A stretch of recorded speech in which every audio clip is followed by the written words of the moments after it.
Yeah, that makes a lot more sense. My mind went straight to people just like eating a strawberry, then like taking a bite out of like a Hershey's bar. Yeah, it's a crossover in my mouth. I flavor explosion. Yeah. Welcome back to Short Pour. We're your hosts. I'm Chris, And I'm Brandon.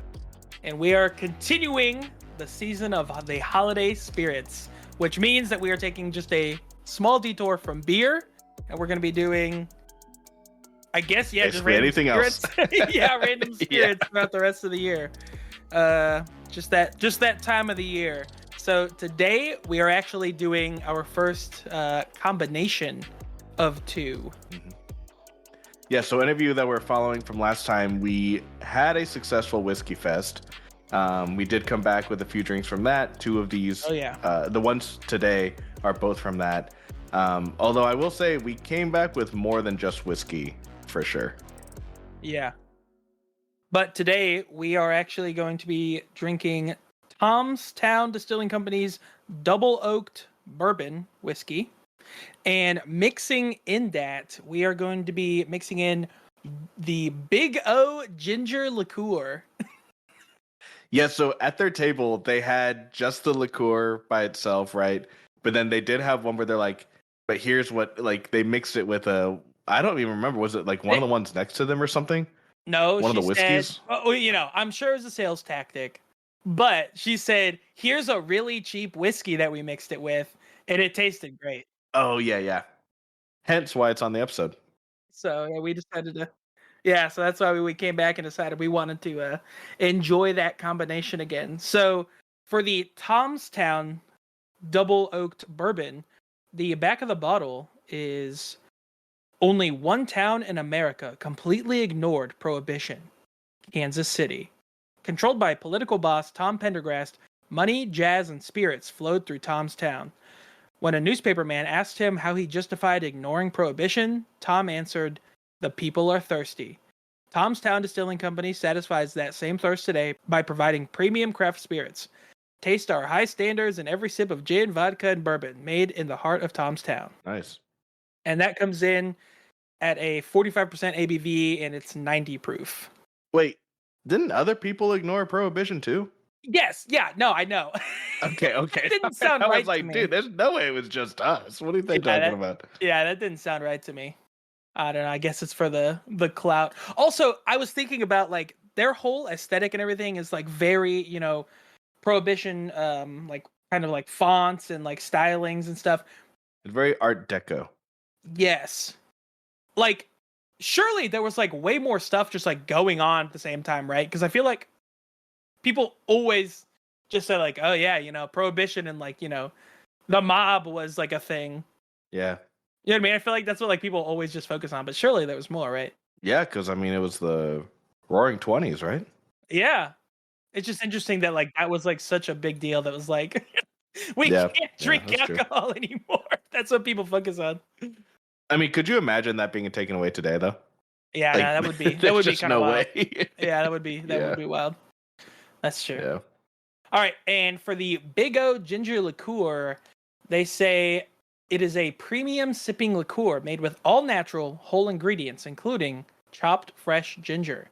Big O is unlike any other ginger liqueur on the market and unlike any other American-made liqueur. This delicious after-dinner drink offers a fresh spiciness with a nuanced palate and a warm finish that is light and pleasant. It's not too sweet and not too hot. Serve it as a digestive. It's great for sipping in stunning cocktails, both traditional and craft, and in the preparation of delightful dishes from the kitchen. Huh.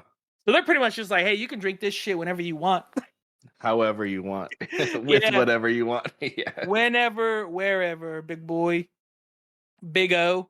Yeah, Big O. And this itself comes in at 17% ABV and 34 proof, but again, it's a liqueur, so it's just a lot sweeter. All right, we ready? Yeah, let's try it again. That definitely made mine a lot stronger than the woman at Whiskey Fest. I was about to say that too. I wonder how much she put in there because this is definitely a little stronger than what we were given. Yeah, I mean it still tastes good. To be fair, yeah, no, it does taste good. To be fair, this is like probably a better whiskey also in it. Yes. So it's a little bit stronger, probably. Yeah, it is. It is still good, and man, you get that like beautiful like warmness. Yes, but it does add a little bit of sweet. Yeah, no, yeah, the ginger liqueur definitely makes it like way sweeter than just the whiskey or just the bourbon by itself. Right. Still good. Yeah, still good. Still good to sip on it. So, in honor of this being our first combination drink on the show, I decided that we're going to be taking a look at crossovers and mashups. Oh, nice. So, and what like is this just like anything or like music or a particular topic? Kind of just the idea of them, right? Of like just all of the above, right? I kind of like I went into a little bit of a rabbit hole getting into this idea. So as we start into the topic, I would like to define it because it was a little bit more like nuanced than I originally thought. I hadn't like thought about it, right? Okay. So for the purposes of this episode, I will be talking about combining two or more things to make something new, which sounds like very basic, and it is, and that can broadly be named as a crossover, right? When you mix two things together, that is technically kind of a crossover, right? Okay.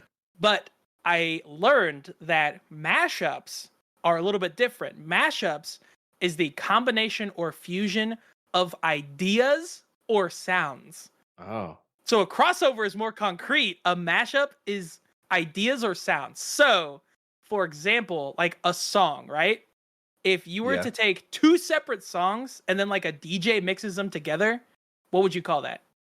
That's a mashup.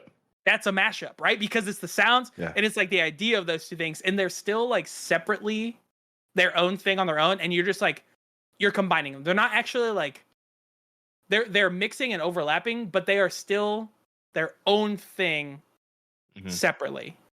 Right? You know where I learned that? Where? They had a lot of mashups in Glee. That's where I learned where a mashup was. Yeah, dude. They did. Dude. And that one Victorious and iCarly episode. Okay. Now that would be a crossover, though. Oh, damn it. You're right. Yeah. Okay. Well, also, wasn't there like a DJ Earworm or something that we would listen to where he would mash up all of the He would do all the top songs? hits of a year. Yes. Yeah. Yeah, those were cool too for a while. Yeah, the 2010 one is my favorite. So, in that same example with the song, right? If those same two artists worked together like on a new song, that would be considered then a crossover because now they're both mixing to make something new. So, there's like you kind of already alluded to, there's many types of crossovers and mashups, ranging from video games, right? So like Super Smash Bros. Yes, yeah. That's a huge crossover. We even said like I think we talked about Diddy Kong Racing, right? Because they had yeah. Yeah, right? I forgot about that. That's a crossover game, and obviously comic books is a huge one. Yes. So, like, even the Justice League itself or the Avengers those are both crossovers where they're taking separate heroes from their own lines and then they brought them together. In movies, like the MCU, obviously, is a bunch of crossover movies, or Alien versus Predator. That's another crossover. Yep. There is an important note because I did see some stuff about some people talking about like, oh, well, like, wouldn't Family Guy have a bunch of crossovers? But that is different because that is a spoof, and a spoof is different than a crossover. Okay.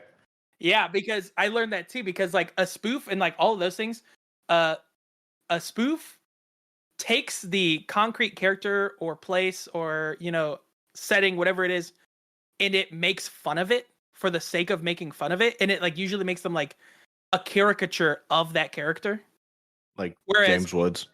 Yes. Yeah. Or even like all their Star Wars stuff, right? Like they're making fun of what is existing, right? It's a crossover. It plays it very straight down the plate. It is literally that character or thing as it exists. Okay. So now let me ask you something. Okay. Cleveland at one point ended up getting his own show. Yes. And then he moved back. Did he cross? I guess he crossed back over. Yeah, I guess so. I mean, that would be like a spin-off, but a better example of that in the same show, Family Guy, is whenever Stan from American Dad goes on to Family Guy. Yes. Yeah. That's a crossover. But see, that is, I guess it would be a crossover because that is that character acting like that character. It is that character. They're not like making fun of it. Like whenever they have like Kermit the Frog and stuff. Clearly, that is not what the real Kermit the Frog does. You know what I mean? Mm-hmm. Yeah. So it's a spoof of him. Whereas the crossover it is literally that character or that thing. We also have art, right? And this gets into the whole thing of like all the ones I've talked about so far are official crossovers where like two companies or entities have to work together to make this thing happen, right? Yeah. But there's also a bunch of unofficial crossovers. And that's where we get into like art, like people draw a bunch of characters together. There's like fanfic online of like stories. Yeah. Right? There's like the whole Rule 34 corner of the internet. Yeah. And those are all like unofficial where like really as long as you're not making money, you can cross over to whatever the hell you want. It could be a little kid, like when little kids are playing and stuff like that. There's tons of crossovers because, you know, you have a whole bunch of random toys and you mash them together. That's a crossover. Yeah.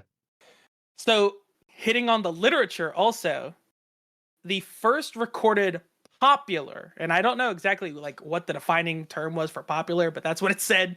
The first recorded popular literary crossover ever recorded was in the year 1885. Do you want to take a stab at what the book was?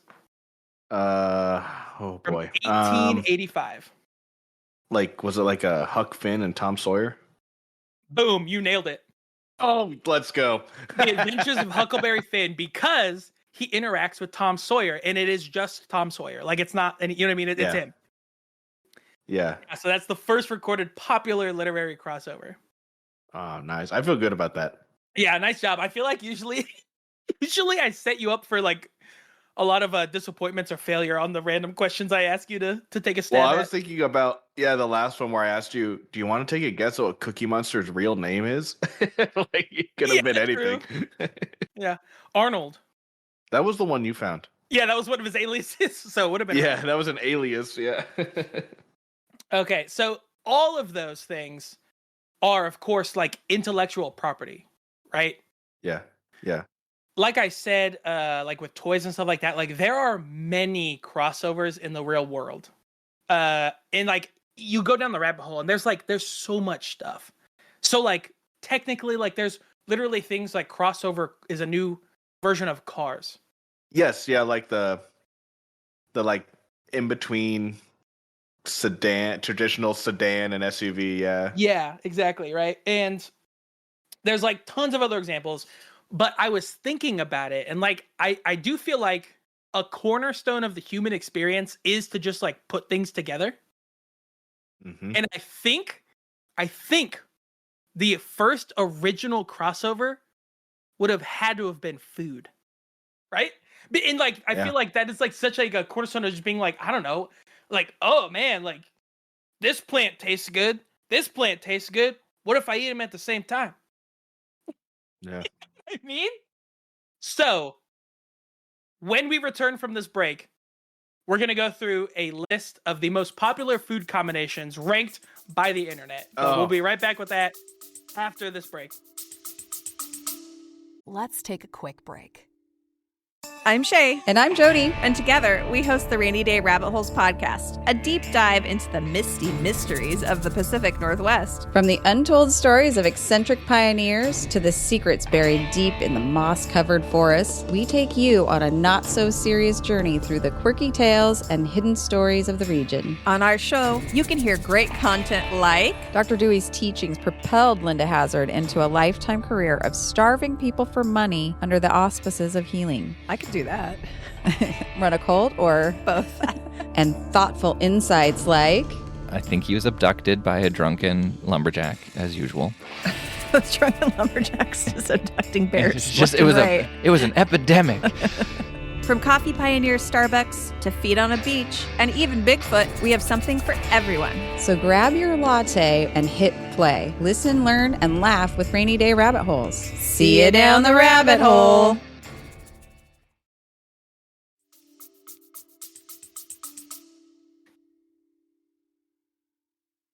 Okay, so as I said before we took the break, we're going to be looking at a list of the most popular food combinations based off of purchasing them together.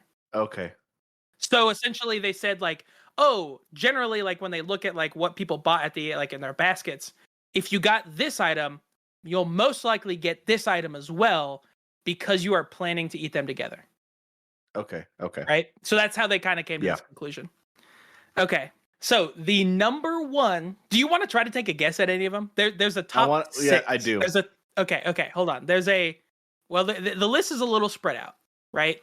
But they have essentially listed, they've ranked the top 6, and then they've added an additional 10 that are also very common. And I don't think that those are in necessarily a particular order, but they ranked the top 6. So if you get any of the top 6, I'll tell you, and if you get any of the ones that are in the secondary list, I'll tell you that as well. Okay. So I'm just wanting to clarify here, like, it's not going to be something like hot dog and hot dog buns. It would be more like steak and potatoes, right? Yes, correct. Yeah, that's the correct line of thinking. Okay. So my first guess is then steak and potatoes. Okay. On this list, that is not one of the ones that they listed as the most common. Okay. Chicken and rice. That's not the ones they ranked here. But you know what? I think that's one of those things where when you buy rice, like those are two things that you don't necessarily. Yeah. Like, you know what I mean? Like, because when you You're buy right. rice, you buy that big ass bag. Yeah. Yeah, that sits in your fucking laundry room for 3 years until you eat it all. Wait, you keep yours in your laundry room? Yeah, it's been a little soapy lately. That's just all the cilantro. yeah. No, but we don't What's have anywhere better to put it. So stupid. Okay, I'm mad on the guessing then. Okay, I feel like an idiot. No, well, you're gonna feel like probably a big idiot after this. Okay, so we have. I'll start with the weird ones. Oh, sorry. I guess was peanut butter and jelly one? Yes, peanut butter and jelly is number 3. Okay, what about like salad and ranch dressing? And so the way that they like rank it though, it says like it's ranked number 3 because shoppers are 22 times more likely to get peanut butter if they have also already gotten jelly. So like think about it that way. They've got they're ranking it that way. Okay. Yeah. Salad and ranch dressing were not. But I will tell you, as one of the honorable mentions, pizza and ranch dressing were together. Shoppers were 6.1 times more likely to buy ranch when they were buying a pizza. That's so bizarre. Really? You don't like pizza with ranch? Well, I'm not super into it, but I guess it's bizarre in the sense of like ranch, I would assume kind of similar. It's a staple in the sense food. Of like you're not buying it all. Yeah, but I guess we just don't go through enough ranch to like have to buy it frequently. That's true. And I will say our numbers would be thrown off because Jay and I eat ranch with our pizza every single time we have it. Every time now. We love it. I do not do that. But generally, like I've been making our pizzas from scratch more often. So like it wouldn't show up. Yeah. You know what I mean? Like we wouldn't contribute to this list necessarily. Right. Okay, another one coming up from the bottom, chicken and waffles. Yeah, damn it, I should have said that one. I love chicken and waffles. That's been like a huge growing combination now. Okay. Eggs and ketchup. Oh, nope. I don't like that. So that's one that like I know about that because I guess Jay teaches early childhood education. I guess it's like super common for like that's how you get little kids to eat eggs is you just put ketchup on it. Super common thing for them. I remember when we went to daycare, one of the daycares we went to had like a little like not breakfast bar, but they made just like a little couple different breakfast items you could pick. Yes. And one of them was just like, some scrambled eggs. Yeah. And I remember one of the other little kids there put a bunch of ketchup on it. And I remember thinking to myself, like, stay away from that kid. Like, I am not going to talk to him. I think it's, dude, the smell of ketchup and eggs in the morning is so gross to me. Well, okay, that's fair. Probably because it's like the warmth of the egg would also like it brings out that like really the vinegar in it. So I imagine, it does kind of. I hate that. Okay, sorry. So same daycare. I'm pretty sure. Tell me if you remember this. I have a vivid memory of when we went in there. One time at least, they served us tortillas with maple syrup. Am I wrong on that? I don't remember that at all. Dude, I remember that. I remember eating it and being like, what the fuck is this? Oh, man, I don't remember that at all. I remember it. But I also know that it's been long enough to where, like, my memory could be getting confused with that one scene from the movie Holes, where they also eat tortillas with maple syrup. Okay. I don't remember it at all, but that's just me. I have a distinct memory, dude. I even remember where I was sitting. Oh. When I'm thinking about eating this, because I remember it was so weird. I think these may have been 2 different daycares. Okay, maybe. The one with the tortillas and maple syrup was KinderCare. Okay, no, the other one was at the other one. It was at Sunshine. Okay, daycare. no, I did remember this was at KinderCare with the Okay. tortillas and maple syrup. Nah, because I was I didn't go there very long. Okay. I was just older. I mean, I was just older than you. Yeah. You might have just made it out before that day. Yeah, before things got bad. Yeah. Okay, so coming up the list again, we have sushi and soy sauce. Yes. Okay. Chocolate and strawberries. Really? Yeah, which I feel like, man, like, how often are people doing that? Yeah, I always thought that was like kind of like a fancy dinner or a fancy dessert after dinner. Yeah, I thought that was like a special thing. Yeah, because you got to like melt the chocolate and like dip it and stuff. Or maybe they're just getting like the syrup, you know? Oh, okay. Maybe just I was imagining just like drizzle it. Yeah, that makes a lot more sense. My mind went straight to people just like eating a strawberry, then like taking a bite out of like a Hershey's bar.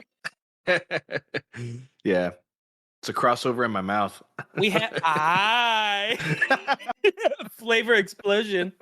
Yeah. Okay, so we have pizza again, but this time, what do you think it's paired with? Pizza and come on, you know this. You know this. Honey? Pizza and what? Honey? No! Pizza and beer. Oh, damn it. Okay, I was thinking like something you ate, you know, on the pizza. Okay, we have burger and fries. There we go. We have tomato and onion. Basil. Oh, yep. Man. We have wine and more wine. Yeah, well, if you buy one bottle, you're more likely to buy a second bottle. Yeah. Dude, we went to the store. We went to the store the other day to like restock, you know, for the show, and Jay wanted some. And yeah. So she got wine. And she was like, I think I'm gonna get a bottle of wine. Yeah, that's fine. And she got one. And then I went to like the beer fridge for a little bit, and I came back. She got like 4 bottles of wine. Oh, geez, yeah. Yeah, she ended up buying like way more, and I was like, I was only in there for like a few minutes, I thought. Yeah. Okay, fish and wait, no, the wine. Was it with cheese? Sorry. Yes, wine and cheese. Okay. Yeah, you're right. Okay. All right, the next one, fish and. This one's a bit of a cop out. Okay, fries again or chips? Yes, fries again, but they say chips. But yes. Yeah. Okay, so now we're into the actual top 6. These are the ones that like they're very likely to happen. All right. Yeah. Number 6, we have cereal and milk. Cereal and milk. Yep. Yes. Okay. Number 5, tortilla chips and salsa. Nice. Okay, nice. Okay. Number 4, bacon and eggs. Bacon and eggs. All right. Okay, you already got number 3, which was the peanut butter and jelly. Okay, the top 2. Number 2 is the first one will give it away. You're gonna know this. Bagels and cream cheese. They say shoppers are 31 times more likely to purchase bagels if they already have cream cheese in their cart. Which, yeah, that makes sense. Like, if I'm gonna get a bagel, like I don't know anybody who legitimately like eats their bagel just dry, like just plain. Because I know some people who don't like cream cheese, but they at least put butter on it. Yeah, they put butter. I've seen people put like a jam or something. Yeah, jam. I could see honey going fine with that too. But like, you gotta put something on there. Yeah. Okay, and number 1, coming in at 35 times more likely to buy this. If pancakes are already in their cart, what else are they likely to buy? Maple syrup. Maple syrup. Yep. All right. That's the number 1. So I've got another list though. This is the list of the weirdest crossover foods you wouldn't expect to be good, but apparently Americans enjoy. Okay, I won't make you guess because some of them are they get a little kooky. But number 1, the most enjoyed that sound weird, but people like apparently. So for this one, they surveyed over 2,100 Americans across the U.S. However, nobody from Alaska, North Dakota, Montana, South Dakota, Vermont, or Wyoming chose to participate. Oh, jeez. So, I mean, enjoyed across America, excluding those states. But I think they made them try them, these foods combinations, and then said like they returned if like they liked them or not. So, okay. Number 1, we had French fries dipped in ice cream or a milkshake. Yes, I'm into that. 85% of people said that they like that. Specifically a Frosty. Okay, yeah. That's what Jay likes too. I can't get into it. Now, I don't think it's like gross, but I'm just like, I don't think it makes either one like better. Yeah, I mean, I don't mind it. It's not my go-to, but I don't mind it. Right. Yeah, Jay loves it. Like that, she would rather dip a French fry in a milkshake than like ketchup, I think. Most, you know what I mean? No. Okay, number 2, we've already talked about this. Chicken and waffles. 83% of people said they like that, which it is good. It is really good. I love it. I love it. I actually had to convince Jay to try it. Yeah. And now that she's like ordered it from a bunch of different places now because she's like, oh, this is really good. Mm-hmm. Okay, number 3, very divisive, but apparently not. Pineapple on pizza. 76% of respondents said that it was good. I've tried it. I didn't like it personally. Yeah, I'm not into it. I've tried it as well. And I don't know. Because it's always paired with the ham too. And I don't really like ham on my pizza either. Yeah. I will say like I love pineapple though, which is really weird. And I love pizza. I don't as well. like it's like the warmed up thing. Like I don't like it warm at all. Yeah, I think that might be it too. Yeah, because I love a crisp, cold pineapple. Yeah. Okay. Number 4, Child's Play, pizza and ranch dressing. 74% of people said they like it.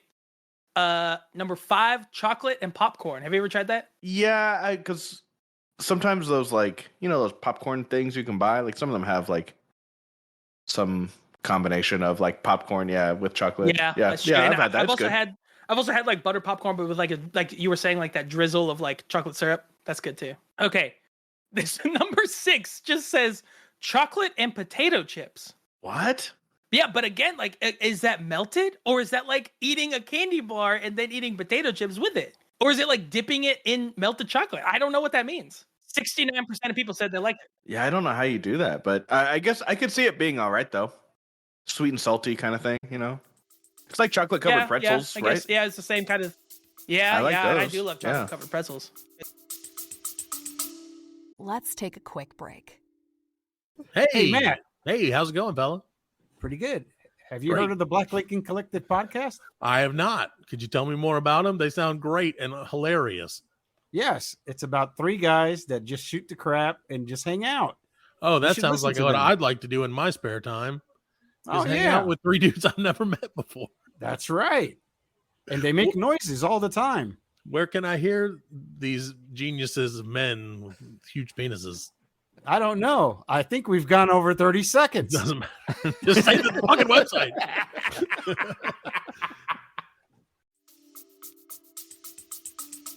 It's true.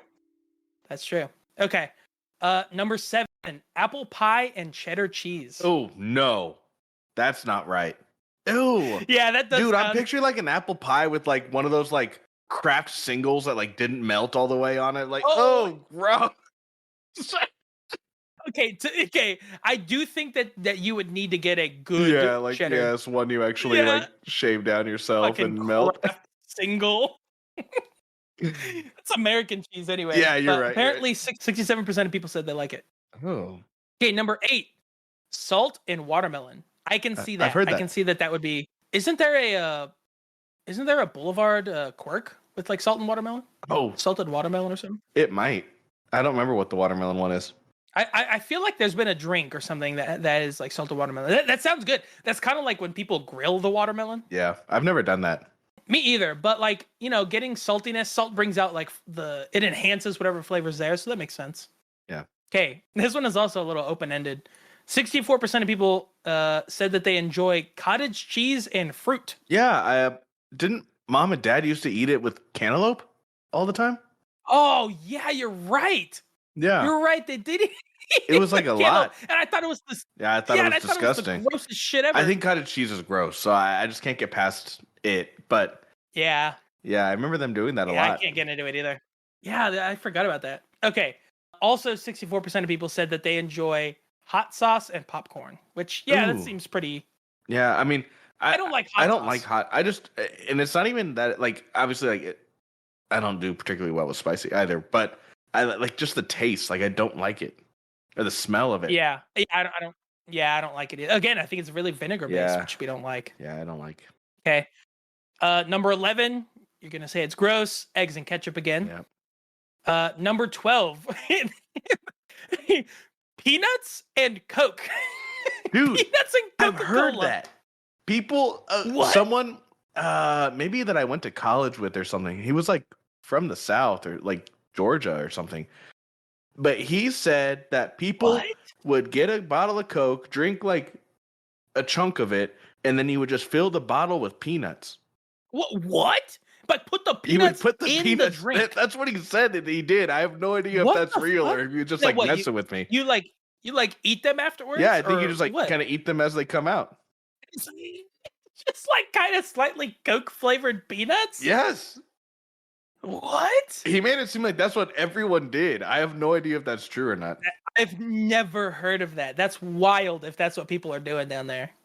And I this is super anecdotal because I just have like the one representative, but I just assumed that that's what everyone in the South was doing at this point.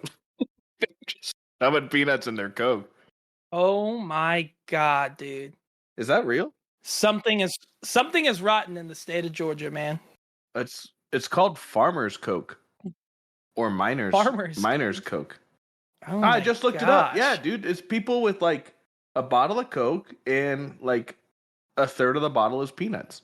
What the hell? That's crazy, man. That might be an episode. Yeah. Because that sounds wild. That does sound wild. We might need to try that as some shit. Okay. Spike it with Jack Daniels. Number 13. Oh my Jack and Coke and peanuts. Peanuts and Jack and Coke. No way that goes wrong. Yeah. Okay, number 13. Peanut butter on a burger. I've heard of this one. I've never had it, but I have heard of it. I've never had it, but I'd be willing to try it.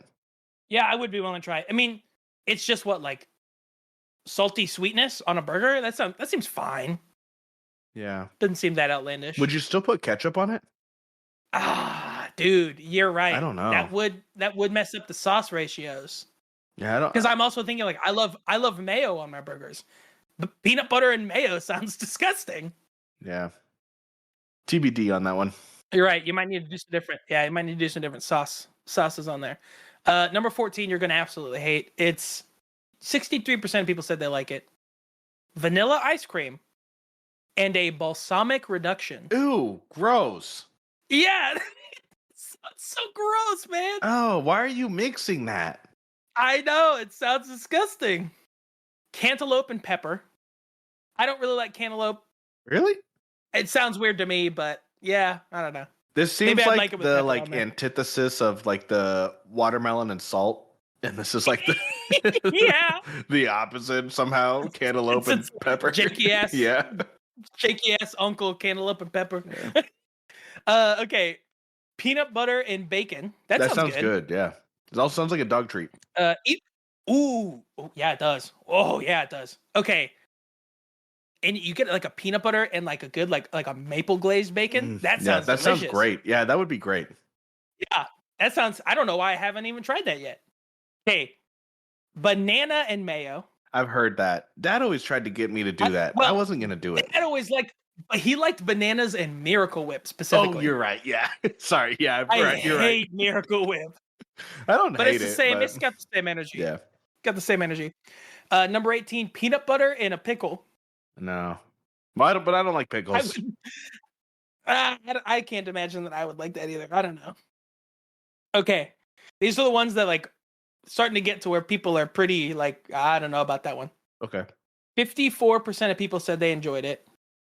Pizza with tuna fish. Ooh, no. No. Just No, why would you do that? Absolutely not. Absolutely What's not. the purpose? It sounds so bad, dude. Wait, I mean, like, I do like a tuna sandwich, which I think is probably surprising because really? I don't like a lot of the things that go into surprising. it. I do like a tuna sandwich, yeah. Whoa, dude, this is probably the proudest mom has ever been of you. Yeah. That lady used to put down some tuna. Yeah, well, she was always making them in the morning, so I would wake up every day smelling tuna in the house. Yeah. Ugh. Yes. I didn't like that. Oh man, she ate tuna sandwiches, I feel like, for half of her life. Yep. That lady could put away some tuna. God damn, what a good woman. All right, number 20. we have chocolate and pizza with 51% of people saying they enjoyed it. Chocolate and pizza. It's still over half, which is surprising. Do you think they got confused with the like dessert pizza at Pizza Street or something? Yeah. I gotta imagine this is like a full-on just like pepperoni or just a cheese pizza, and they like drizzle some chocolate on it. I'd be willing to try it, but I don't think I would like it.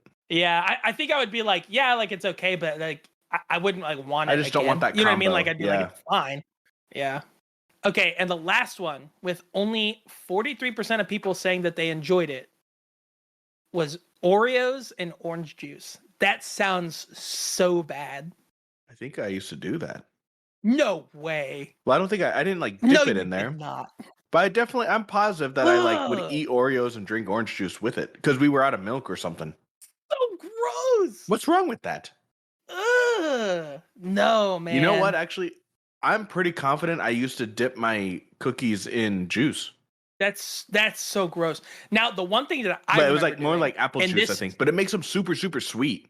Oh, no. They're already sweet. It's just sugar. I just told you it makes them super, super sweet. Yeah. Yeah. Even sweeter. No, I distinctly remember dipping my vanilla wafers in Kool-Aid. And yes. I still like dude, that. That's good. That is good. I still like that. Maybe that's what I was doing. It's really good. You know what? I'm starting to think that's what I was doing, and I don't think I've ever done the cookies and juice thing. I think that it was vanilla wafers and Kool-Aid. You're right. Yes. That was dude. good. Yeah, I remember. It's so good. It is surprisingly good, and that is one that I would put on this list. And people are like, that's so gross. What? Why would you do that? It was really good. And I still like it as an adult. Yeah, me too. Actually, you know what? Now, I'm not drinking nearly as much Kool-Aid, but you better believe I still eat vanilla wafers, man. I don't know the last time I had Kool-Aid. Yeah, it's been a while. I guess nowadays it's more like dipping vanilla wafers in Crystal Light. Yeah. Yeah. I did get a couple reviews. One note, I think I brought this up briefly last time, but the liquor community does not seem to be as into random reviews of their drinks as the beer community. But the ones that do review it seems like they make like an entire like blog page dedicated to the review of this one drink. So, oh god, I tried to condense these down. I took just like the end of summary or something. One is also just from another Lucas Wine and Spirits, or actually this one's a Total Wine and Spirits or whatever, but Total Wine and More. Different. Yeah, but it's just a random review there. But so for the Tom's Town, we got a light, sweet, and fruity bourbon that doesn't match the mental image of its name. The aroma comes through lightly, but dominated with dark sweets and grain. Palate also comes through lightly, but it's more sweet and fruity. Finish is a fairly quick fade of fruit. It's an okay whiskey in a great looking bottle. You know what I'm realizing? I felt like I was reading a poem actually, like almost until the very last line. I don't think they meant for it to rhyme, but... Yeah, that's funny. I was sitting there thinking, being like, man, I know even less about liquor tasting than I do beer. That's exactly how I feel. So I was like, I didn't get fruit at all. I was just like, well, it only burns a little, so that's pretty good. Yes. Yeah. The Big O, our last one, just says smooth, rich, delicious flavor, a must try. Extremely versatile liqueur that enhances so many cocktails and sips alone perfectly. Our new favorite. Oh, nice. Yeah, very favorable on that one. Yeah, no. I would agree. We had it on its own and we had it with whiskey, and I enjoyed it both times. Hey, hell yeah, that's true. That's a good way of putting it. Thanks, Tony. Thanks for listening. As always, if you want to like or subscribe, please follow us on Instagram at shortpourpodcast or send us a suggestion through email at shortpourpod@gmail.com. And as always, whether you pour short or pour long, always finish.